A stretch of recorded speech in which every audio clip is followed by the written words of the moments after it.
Assalamualaikum warahmatullahi wabarakatuh. Bismillahirrahmanirrahim. Alhamdulillahirabbil alamin. Wassalatu wassalamu ala asyrofil anbiya'i wal mursalin Sayyidina Muhammadin wa ala alihi wa ashabihi ajma'in. Amma ba'du. Para asatidzah, para sesepuh jami atau bapak-bapak, para pemuda dan remaja, putra dan putri jamaah taklim yang Allah. Alhamdulillah wa syukurillah, dengan izin Allah malam ini kita sama-sama dapat kembali hadir di taklim kita. Dan malam ini saya rencanakan diselang-seling. Malam Senin ini, malam Senin besok kitab lain, malam Senin depan lagi pelajaran ini juga, yaitu akan kita bahas bersama tentang bab shalah, bab shalat. Dan nanti akan diselingi dengan praktek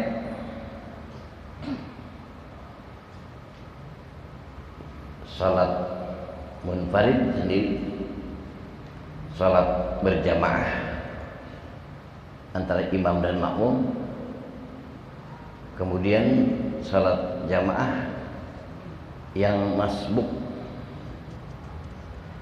juga bagaimana salat jamaah yang makmum membaca doa istiftah atau doa iftitah, imamnya tidak, yang akhirnya imam rukuk, makmum belum baca Fatihah. Itu bagaimana hukumnya? Ini sering terjadi.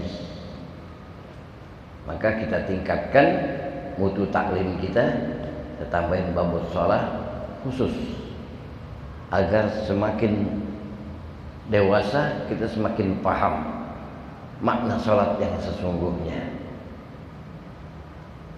Itu yang insya Allah akan kita bahas dalam 1 bulan 2 kali malam Senin, ya. 2 malam Senin yang lainnya baca kitab, apakah Tazkiratul Qurtubi, hadis Riyadhus Shalihin, atau Irsyadul Ibad ila Sabil Rasyad, diselang-seling. Nah, untuk itu saya persilakan untuk dibaca tentang masalah urusan salat. Silakan. Bismillahirrahmanirrahim. Alhamdulillah wa syukurillah wa la haula wa la quwwata illa billah. Subhanaka la ilma lana illa ma 'allamtana innaka antal alimul hakim. Wa la haula wa la quwwata illa billahil aliyyil azim. Materi tentang fikih salat, tentang fikih ibadah, kami ambil dari kesamaan antara 2 kitab. Yang pertama, kitab fikih Islam Haji Sulaiman Rasyid Padang. Yang kedua, kitab Nihayatul Zain fi Irsyadil Muqtadiin dengan muallif Abi Abdul Mustafa Muhammad Nawawi bin Umar Al-Bantani rahimahullah ta'ala. Untuk itu mari kita sama-sama mulai dengan bersama membaca basmalah. Bismillahirrahmanirrahim.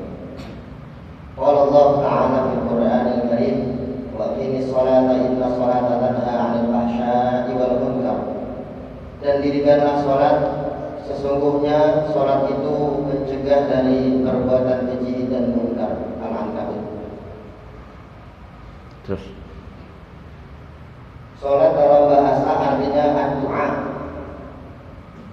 Kemudian menurut istilah atau menurut syariat adalah qaulun wa af'alun muftatahatun bi takbirati wa muftatahatun bi taslimi bi syara'it makhsusah. Perkataan dan perbuatan yang diawali dengan takbiratul ihram dan diakhiri dengan salam dengan syarat dan rukun tertentu. iya. Pertama, wa aqimis shalah inna sholata tanha 'anil fahsya'i wal munkar. Dirikanlah sholat. Sesungguhnya sholat itu dapat mencegah si pelaku sholat dari perbuatan keji dan mungkar. Keji artinya jahat, sejahat-jahatnya. Mungkar pekerjaan yang dimurkai oleh Allah dan Rasulnya. Yang menjadi pertanyaan, kenapa orang banyak sholat juga, pekerjaan yang keji dan mungkar dikerjain juga? Bukankah sholat itu dijelaskan dalam ayat surat Al-Ankabut ini dapat mencegah? Sholat itu dapat mencegah si pelaku sholat dari berbuat perbuatan keji dan mungkar. Sekarang dia sholat, kok tetap dia ngerjain perbuatan yang keji, menyiksa, nyakitin, menzolimi dan sebagainya. Ada yang menzolimi secara fisik, ada yang menzolimi dengan ucapan dan perkataan, tapi dia sholat. Ini satu makna bahwa sholatnya belum membuahi hasil. Bahasa kasarnya apa? Sholatnya hanya sekedar gugur kewajiban. Belum tentu juga menjadi gugur kewajibannya. Kalau gugur kewajiban berarti nggak dituntut nanti. Kalau belum gugur berarti dituntut dari kerusakan ibadah sholatnya. Sholat dalam bahasa artinya doa. As-salatu ad-du'a.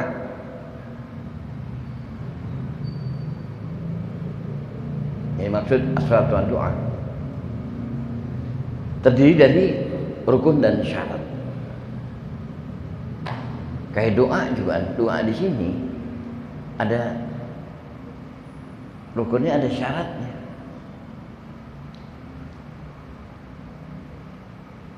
Makanya orang ada istilahnya doa konten.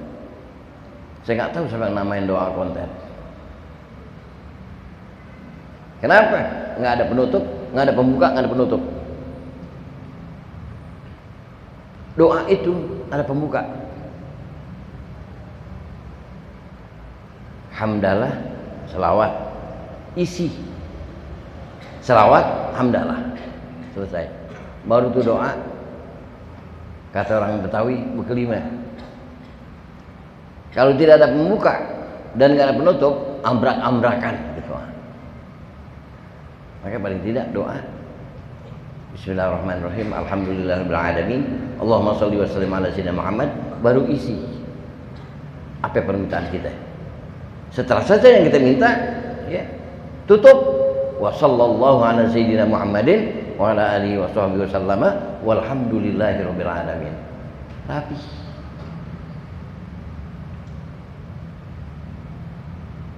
Kenapa namanya doa konten? Ya karena nggak pakai pembukaan, nggak pakai penutupan, langsung aja wa anda ya karim arhamar rahimin. Ya, pada hakikatnya di Timur Tengah nggak ada yang ngajarin kayak begitu. Tetap pakai pembukaan juga dan penutup.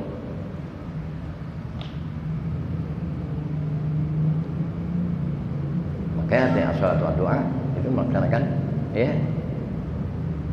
dari syarat dan rukunnya di dalam terisi semuanya doa.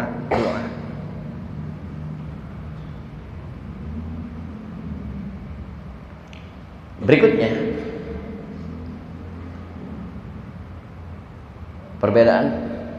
ada perbedaan antara syarat dan rukun. Syarat dan rukun sama-sama hal terpenting dalam melakukan sesuatu ataupun melakukan suatu ibadah. Syarat adalah pokok atau inti sebelum melaksanakan suatu ibadah, sedangkan rukun adalah pokok atau inti saat dalam melaksanakan ibadah. Berikutnya, syarat adalah pokok atau inti sebelum melaksanakan. Pertama, syarat sahnya sholat masuk waktu, ya, masuk waktu. Waktu belum masuk, walaupun tersisih 1 menit belum masuk waktu, kita sholat, kan yang dihitungnya mulai takbiratul ihram, Allahu Akbar. Ternyata belum masuk waktu, nggak sah sholat kita. Makanya di kantor itu sholat, kalau di kantor sholat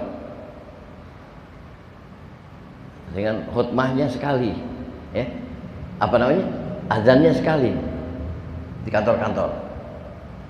Begitu lihat waktunya masuk, kata pengurus masjid, silakan Ustaz, saya naik, ucapin salam, terus azan.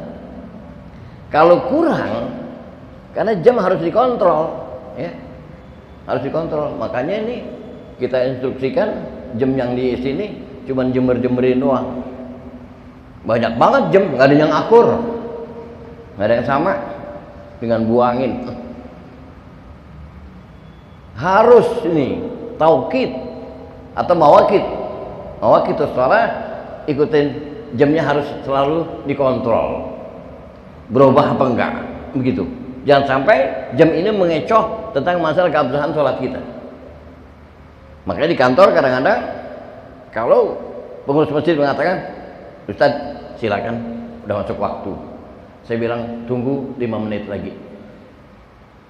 Ya, kalau masak biar matang banget, begitu, biar matang banget.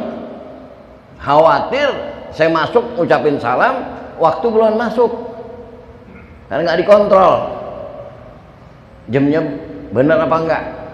Ini kewajiban. Makanya saya bilang 5 menit lagi. Udah, setelah saya hitung lewat 5 menit, baru saya masuk ucapin salam, langsung azan. Itu yang azan 2 kali enak, cuman kebanyakan keenakan, ya, baru azan pertama pada masih di rumah aja, ya. Kadang-kadang diduduk di jalanan, dinungguin. Ini salahnya, kelirunya. Ini anak perubahan nggak ada di sini. Ini naik ke atas, terang nggak? Terang di atas.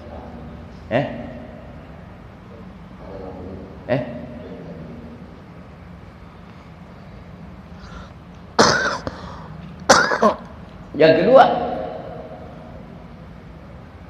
syarat sahnya sholat suci dari hadas kecil maupun besar. Artinya apa dia? Kalau punya hadas kecil diangkat dengan wudhu, hadas besar dengan mandi. Itu syarat, menjadi syarat. Yang ketiga, menutup aurat. Auratnya terbuka atau celananya bolong. Berapa besar bolongnya celana atau robek? Dirham bagol ukurannya, dirham bagol. Berapa dirham bagol? Kayak duit kita, duit 500 perak yang tembaga tuh, ya. 500 perak yang tembaga gitu. Atau sekarang yang 200 perak gitu. Yang 200-an. Bolongnya segitu celananya, terbuka aurat. Kenapa? Karena orang bisa ngelihat jelas kulit badannya.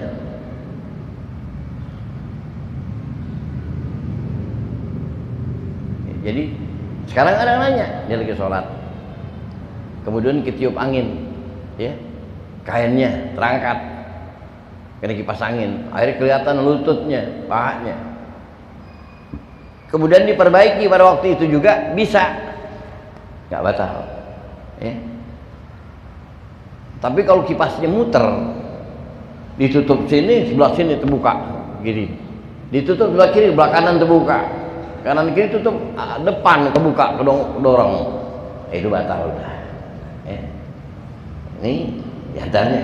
Ya. Adapun rukun itu ada yang 15, ada yang 17. Rinciannya, rukun sholat. Salah satu rukun ditinggalkan, rusak sholatnya. Rukun ada rukun qauli, ada rukun fi'li. Rukun qauli apa? Pertama, Fatihah. Yang kedua, salawat. Dan syahadatain. Asyhadu an la ilaha illallah, asyhadu anna Muhammadar Rasulullah. Allahumma shalli ala Muhammad wa ala ali Muhammad. Itu yang nggak bisa ditinggalkan di dalam sholat. Ya, itu namanya rukun qauli. Kalau rukun fi'li, nah ini yang banyak. Takbiratul ihram. Takbiratul ihram itu yang menjadi rukun, angkat tangannya apa sedekapnya. Harus tahu. Yang menjadi rukun takbirnya apa angkat tangannya, gitu. Takbirnya Allahu Akbar. Andai kata dia nggak angkat tangan, sah sholatnya. Kalau dia mau angkat tangan, shallu kama ra'aitumuni usolli. Bagaimana Rasulullah sholat? Dalam riwayat hadis yang banyak, thiqat muttafaqun alaih, Rasulullah mengangkat tangannya nahwa mankibaihi. Ya. Allahu Akbar. Pergi kemari.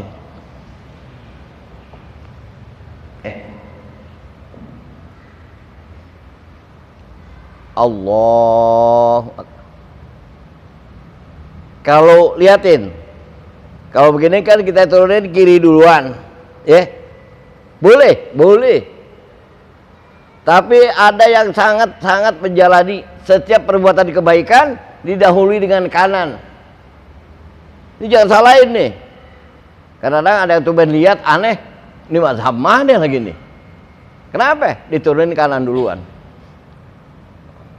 Atau turun kiri duluan, Allahu Akbar. Ya. Diturunin kanan duluan. Kenapa? Mulai dengan kanan. Habis kanan kan kiri, begitu. Ya. Allahu Akbar. Kan begitu. Diangkat gitu. Paham? Ada yang bilang, orang apa tuh sholat tangan diputer-puter? Itu kebanyakan emper namanya dia. Putar-putar. Benar dia Allahu Akbar. Begitu. Angkat karena didahului kanan. Sebenarnya itu yang benar. Tapi kita yang selama ini begitu sah. Nggak sedekap juga sah. Kenapa? Sedekap itu hukumnya apa? Sunnah. Nah sekarang sedekapnya ada yang di dada sini. Bagi yang baru tuh lihat ketawa geli banget.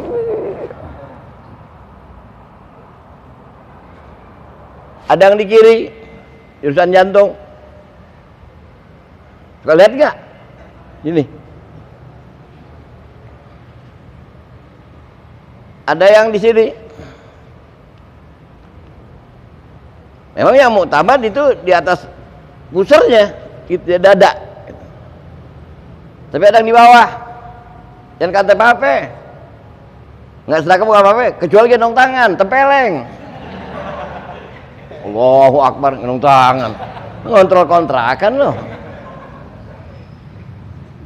Gitu. Nih, sholat. Ya. Ini rukun utama itu takbiratul ihram. Kemudian doa iftitah. Allahu Akbar kabira walhamdulillahi katsira subhanallahi bukratan wa asila. Itu rukun apa sunnah? Kalau nggak baca itu sah nggak sholat kita? Sah. Kalau sholat sendiri kita baca itu. Ya. Kalau sholat berjamaah, apalagi kita makmum dalam sholat sir, sholat yang nggak kedengeran, zuhur sama asar. Ini bisa bahaya. Allahu Akbar. Allahu Akbar kabira alhamdulillah subhanallah wa ta'ala sampai habis. Bismillahirrahmanirrahim. Allahu Akbar. Imamnya ruku. Kita baru bismillah. wajib dia selesaikan Fatihahnya, wajib diselesaikan Fatihahnya walaupun imam udah ruku. Kalau imam ruku kita masih belum selesai Fatihah, sampai imam i'tidal ya, di Fathul Mu'in dibolehkan itu ya, boleh kita ruku kemudian kita baru i'tidal, dibolehkan. Tapi kalau sudah sampai masuk ke rukun fi'li yang ketiga, imam sampai sujud, nggak bisa ya, nggak bisa, berarti udah ketinggalan sama sekali dia. Ruku tidak, imam sampai sujud, kita baru mau ruku, maka nanti setelah selesai salam imam, si makmum ini hukumnya ketinggalan 1 rakaat, dia harus nerusin 1 rakaat. Itu gara-gara apa tadi? Dibaca doa iftitah.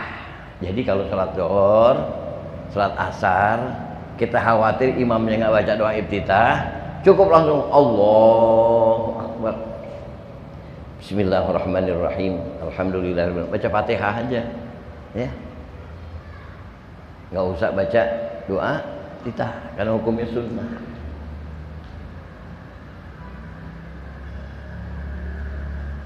Kemudian ruku, Allahu Akbar, sumarka hatta tatma'inna raki'an, perintah Rasulullah tuh. Kemudian kalian ruku sampai tenang rukunya. Kalian masih muda nih, yang masih muda-muda, rukunya itu apa? 90 derajat. Kata orang dulu tuh, ditaruh telur nggak ngelinding.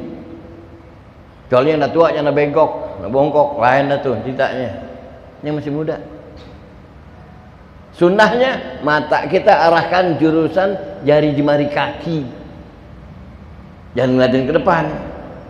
Ngeliatin ke depan kelihatan, kainnya Arif kelihatan, gajah bedug dibaca.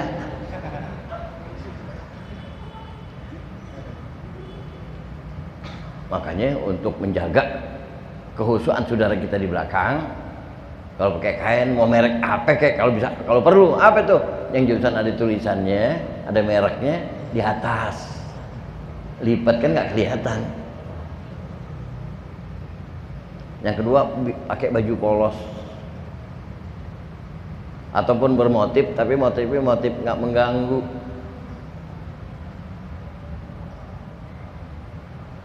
Ada yang pakai baju polos, dalamannya kaos, tulisan mulu, habis pada baca, panik. Itu merusak, kita berdosa ya. Ruku hatta tatma'inna raki'an, nanti akan saya coba praktekkan ya kesempatan berikutnya. Sekarang boleh Zaki, mohon.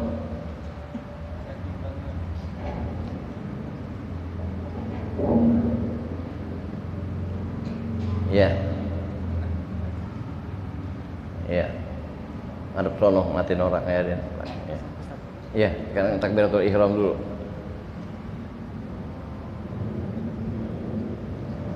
Rukuk, iya biar lurus, iya. Usahakan sebenarnya matanya ke bawah tuh, jangan ke depan gitu. Iya. Sami Allah, itulah. Ya, i'tidal. Sami Allah, Allahu liman hamidah. Tangan jangan berayun, jangan goyang-goyang begini.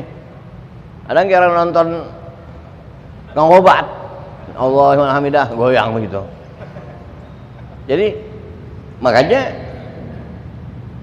untuk Al-Mahfurlah Kiai Sapi Hazabi, beliau nganjurin sami Allahu liman hamidah, tangannya sedekap lagi. Jaga kenapa? Jangan sampai goyang. Tapi konsentrasi harus tegar. Sami Allahu liman hamidah. Dilupe, rukuk lagi. Kapan dikelarnya? Ya. Mesti tegar nih, pikiran dia tenang. Makanya kalau enggak sami Allahu liman hamidah, tangan pentokin bawah. Acara Indonesia Raya cakep banget bisa berdiri. Ini jurusan jahitan celana kan begitu, nggak gerak. Apalagi sholat ya. Tuh sami Allah Kemudian Allahu Akbar, sujud. Lagi, sujud. Sujud, ya. Orangnya kurus, tinggi. Sianan kayak kacang panjang. Sujud harusnya agak manjang, mulur, tekan, jangan ditahan. Bentuknya begitu tuh, agak kayak jok kazi tahu kazi? Motor kazi, joknya begitu tuh. Makanya ojek banyak pakai kazi. Iya. Bungkus kayak plastik, nyosot dulu.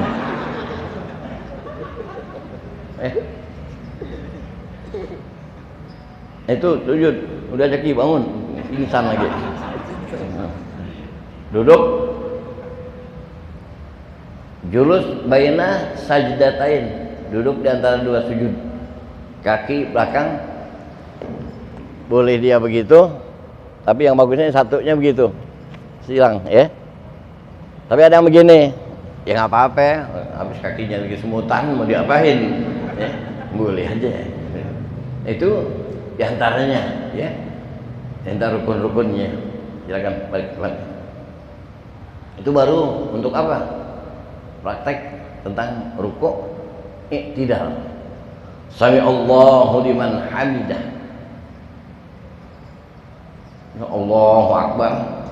Sujud tadi. Sujud, anggota sujud harus kena semua. Dahi, ya, dua tapak tangan, dua lutut, dan sepasang jari jemari kaki.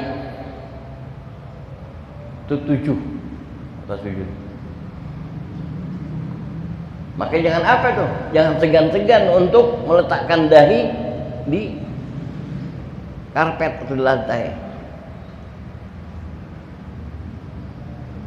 Bagi yang merasa nggak nyaman, wah nggak nyaman nih kena karpet, takut ada napasnya kena debu dan sebagainya, silakan taruhin sapu tangan kalau dia punya sapu tangan yang bersih, atau dia bawa sejadah. Tapi maaf nih ya, yang bawa sejadah, masjid kita pakai karpet, ya. Tolong kalau di rumah kita pakai juga di lantai atau dan sebagainya.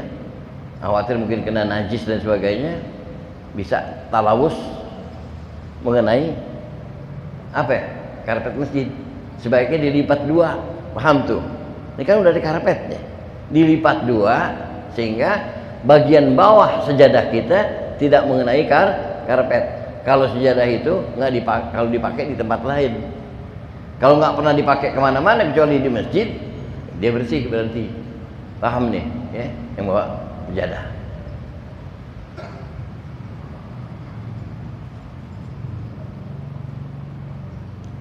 Itu diantara rukun-rukunnya. Nah kemudian salam. Salam pertama itu rukun. Assalamualaikum warahmatullahi wabarakatuh. Kadarnya pipi kita dilihat oleh jamaah saf pertama belakang, pipi kelihatan. Jangan sampai orang meretakin pinggang. Assalamualaikum warahmatullahi wabarakatuh. Berarti begini, dadanya lengser nih, geser. Kalau dadanya geser dari kiblat, itu di I'anatul Thalibin dijelaskan batalat sholatuhu, batal sholatnya. Jadi cukup nengok aja, Assalamualaikum warahmatullahi. Jadi pipi dia dilihat sama ini. Karena para sahabat ngelihat bayadu, ya, khaddi Rasulillah sallallahu alaihi wasallam, kelihatan putihnya pipinya Rasulullah nengok waktu salam. Makanya imam jangan ngelik, tahu ngelik? Mentang-mentang mimbarnya dalam panjang, sono di cabang ujung, mau kemana? Jadi imam pantatnya sejajar dengan tembok nih. Artinya apa? Pinggulnya dilihat oleh saf pertama kanan dan kiri kalau mereka mengelirik. Emang kenapa Ustaz? Boleh sholat ngelirik? Boleh, dalam kepentingan. Kenapa? Speaker lagi rusak. Kemarin tuh, ya. Speaker nggak bunyi, nggak ada speaker. Imamnya sember, ya. Udah sember masuk imam juga. Kalau sember nyerah dah, mundur aja dulu. Kasih yang apa? Yang nyaringan suaranya. Biar apa? Biar jamaah denger. Nah nengok, kalau dia ngelirik dari sebelah sana ngelirik, boleh kelihatan pinggul imam nih. Oh imam ruku bergerak, tahuan. Makanya yang di belakang imam harus secepatnya ngambil inisiatif. Kalau speakernya mati, begitu imam bilang Allahu Akbar, Allahu Akbar, mau balik. Sholatnya panjang ke belakang, tengah-tengah situ perkirakan yang belakang nggak dengar. Ada yang lagi estafet, yang nyambut lagi Allahu Akbar, yang lain tahu dengar. Itu satu keharusan pemahaman dalam urusan ibadah.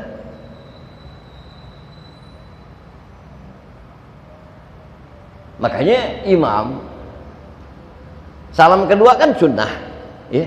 Salam kedua sunnah, wajibnya salam pertama rukun. Tapi kalau lagi imam salam kedua dia harus keras juga. Kenapa? Patokan makmum ngucapin salam dalam sholat itu salam imam yang kedua. Jangan ngeduluin, ngebarengin aja batal. Assalamualaikum barengin imam. Assalamualaikum warahmatullahi bareng dia bareng. Nggak bisa, batal. Kenapa? Kita nggak tahu niat imam keluar dari sholat salam pertama atau salam kedua. Tuh, paham tuh? Ya. Makanya kita baru ngucapin salam setelah imam salam kedua, baru kita Assalamualaikum warahmatullahi wabarakatuh. Mau kemana sih buru-buru? Ada juga orang tua imam salam pertama baru mau salam kedua, dia udah bangun jalan. Maka saya tanya itu kelas berapa sih dia? Kelas berapa sih kita? Iya, kan yang pantasnya anak SD kelas 2 nggak tahu urusan, udah tua. Jadi gimana? Batal sholatnya, batalat sholat. Berarti apa? Dia nggak sholat waktu itu. Kalau dia nggak qadha, kalau dia nggak kerjain lagi di rumahnya, dianggap dia udah selesai sholat, maka catatannya hari itu dia nggak sholat. Kalau zuhur nggak sholat zuhur dia. Kalau setiap waktu modelnya kayak begitu, nggak pernah sholat. Ini nggak main-main ya. Auzubillah.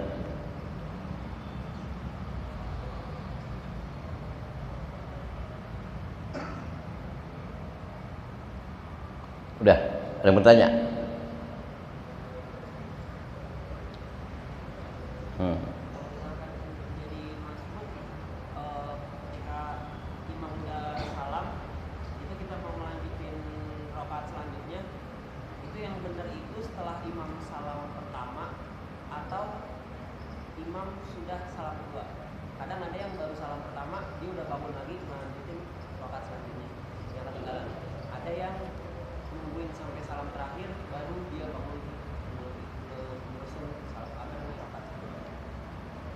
Baik, terima kasih. Pertanyaan bagi yang masbuk, yang ketinggalan sholat setelah imam salam nanti kan melanjutkan. Ini katanya kapan kita bangkit untuk melanjutkan sholat yang ketinggalan? Apakah setelah imam salam pertama atau setelah imam salam kedua? Tadi kan yang saya katakan, selesainya sholat kalau kita berjamaah, kita nggak tahu niatnya imam, dikeluar dari menyatakan salam keluar dari sholat, salam pertama apa salam kedua. Maka lil ikhtiyat untuk jaga-jaga, yang paling baik dan afdol kita bangkit dari sholat untuk melanjutkan rakaat berikutnya setelah imam salam yang kedua. Paham tuh? Nah, imam salam yang kedua baru kita bangun untuk melanjutkan. Bagus pertanyaannya. Terus yang lain? Ya, Mat.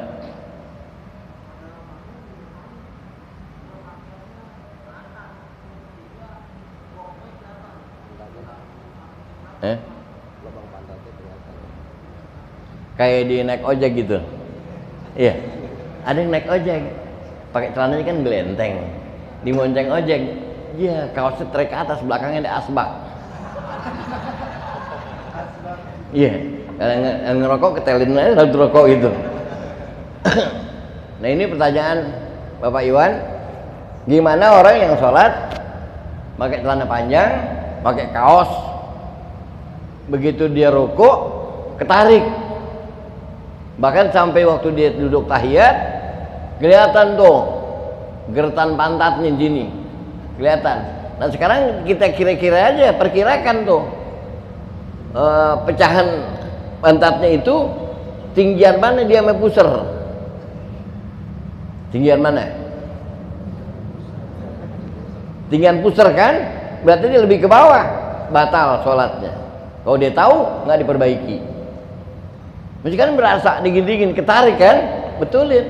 Karena bajunya kependekan, turunin, naik lagi, turunin, naik lagi, batal sholatnya. Seolah-olah dia nggak siap untuk sholat. Orang kalau siap untuk sholat, pakai baju ataupun kaos yang kira-kira nutupi sampai di bawah pusar. Soalnya kayak begitu Bang ya.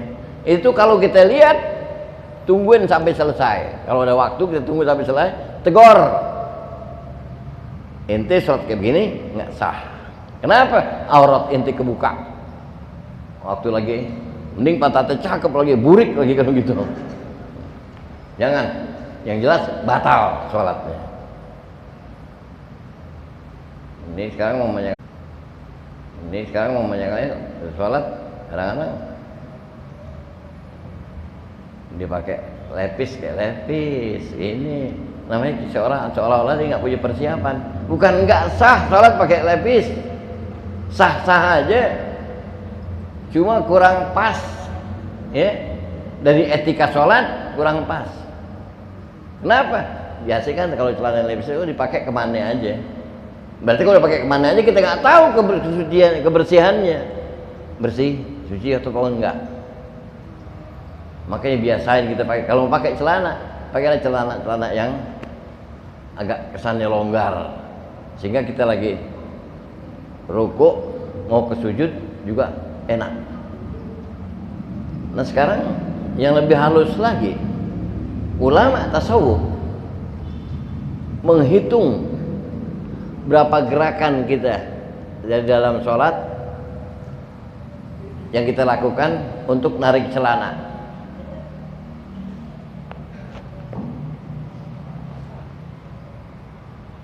Celananya kan sempit, ya, celananya sempit. Kalau dia mau sujud, ditarik kan celananya.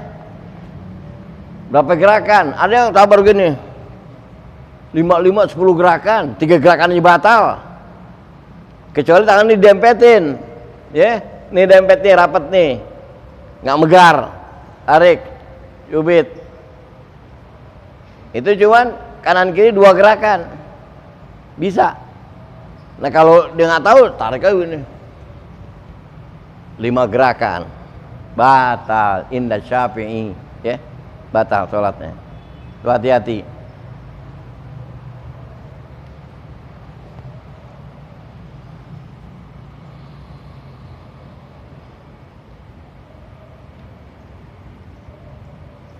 Berikutnya, perbedaan antara hadas dan najis. Kalau najis itu zahir, nyata. Apaan? Bajunya kena najis, berarti dia tahu. Kainnya kena najis, berarti dia tahu. Atau kakinya kena najis, berarti dia tahu. Kelihatan. Nah sementara kalau hadas, berarti dia punya hadas, badannya nggak bersih, bersih. Seperti apa? Khuruju syai' minal qubuli awid dubur, keluar sesuatu dari depan atau belakang, berupa angin ataupun cairan, itu batal. Itu namanya hadas kecil.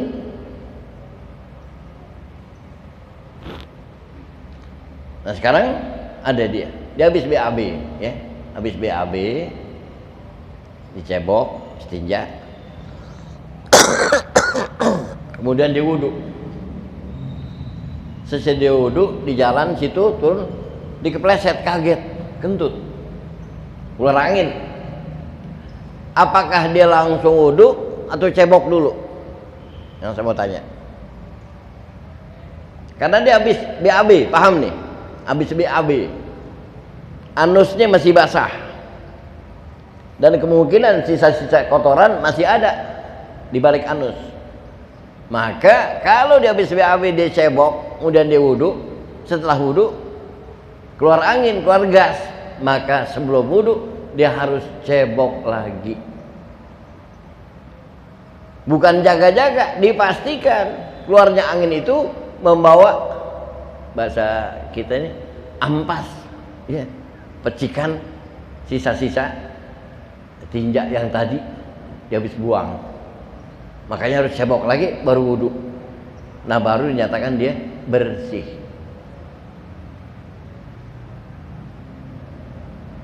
Sebab azab yang paling pedih, azab orang yang sholat bawa najis atau bernajis atau berhadas. Kencing aja ya, kencing aja, celananya kena percikan kencing, kan halus, dia nggak tahu ya, percikan kencing dia pakai buat sholat, itu dia nggak tahu, dia nggak disadari, tapi dia tadi kencing kan, kencing ya. Kenapa kata nggak tahu? Nggak tahu ya kena percikan. Makanya harus hati-hati, lil ikhtiyar, diangkat agak tinggi itu celana, yang kira-kira kalau kena percikan nggak mentok ke celana. Nanti waktu wudu akhirnya dibasahin, dicuci betisnya, baru turunin lagi celananya. Nih anak laki, karena paling banyak. Buktinya apa?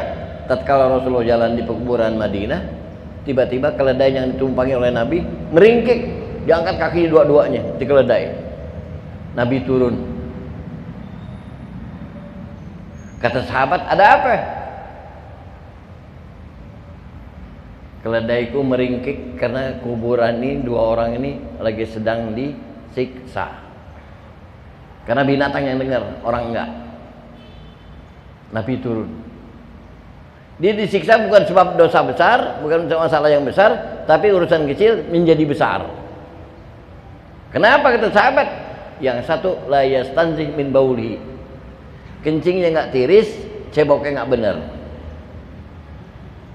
Tuh, diazab di kubur. Yang satu lagi sering ngirim berita hoax. Oh ya, kenapa? Sering berbuat ngadu domba, ya, merusak dan lain sebagainya. Namimah, ghibah dan sejenisnya. Jadi itu kita bagi, karena judulnya jadi judul masalah najis tadi, ya, itu bayangin, ya, sebab najis itu dikubur diazab, Nabi kasih tahu. Makanya akhirnya Nabi patahkan pelepah korma, ditancapin di kubur. Sahabat nanya, apa hubungannya diazab dengan pelepah korma? Nabi nyatakan, pelepah ini, pohon itu daunnya semuanya bertasbih. Selama dia masih basah, dia bertasbih. Dengan tasbihnya pohon akan meringankan azabnya. Maka dengan itu kuburan kita banyak di apain? Tanamin pohon supaya awet, pohon sawu tanamin. Iya, lama tuh. Ada lagi?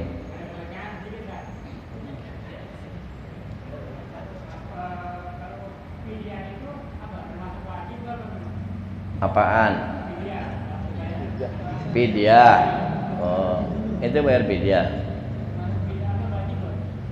Kalau untuk puasa, fidyah itu wajib bagi yang mampu.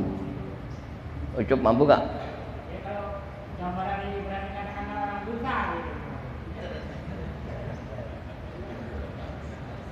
Nggak salah sih, dihitung sedekah gitu ya, dipengen sedekah sama beras.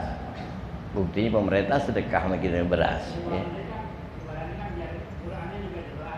Iya benar, cakep. Makasih Job.